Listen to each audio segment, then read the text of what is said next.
जब वर डालेला सिंदूरवा नयन वास नीर बहे सजनी। जब वर डालेला सिंदूरवा नयन वास नीर बहे सजनी। नीर बहे सजनी हो नीर बहे सजनी।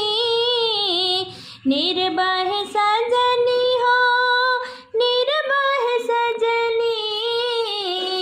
जब वर डालेला सिंदूरवा नयन वास नीर बहे सजनी।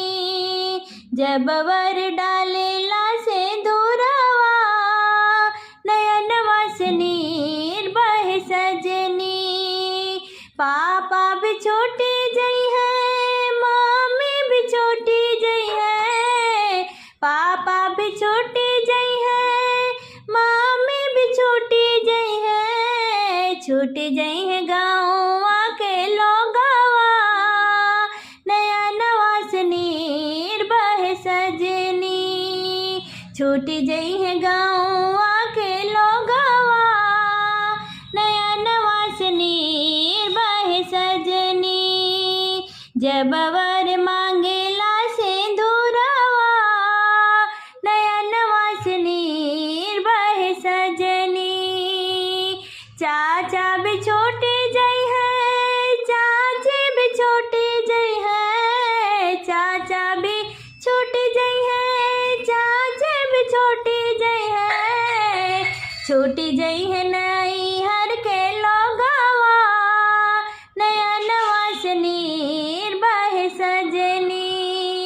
छोटी जई है नैहर के लोगवा नयन वास नीर बहे सजनी।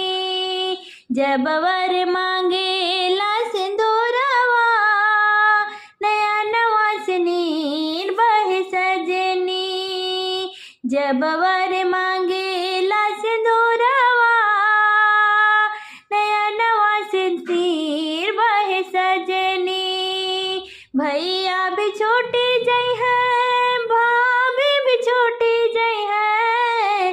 भैया भी छोटी जई है भाभी भी छोटी जई है। छोटी जई है गाँवा के लोगवा नयन वास नीर बहे सजनी। छोटी जई है गाँवा के लोगवा नयन वास नीर बहे सजनी। जब वर डालेला सिंदूरवा नयन वास नीर बहे सजनी।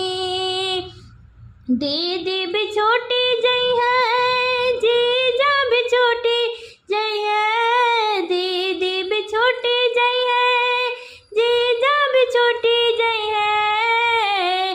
छोटी जई है गौवा के लोगवा नयन वास नीर बहे सजनी। छोटी जई है गौवा के लोगवा नयन वास नीर बहे सजनी। जब वर डालेला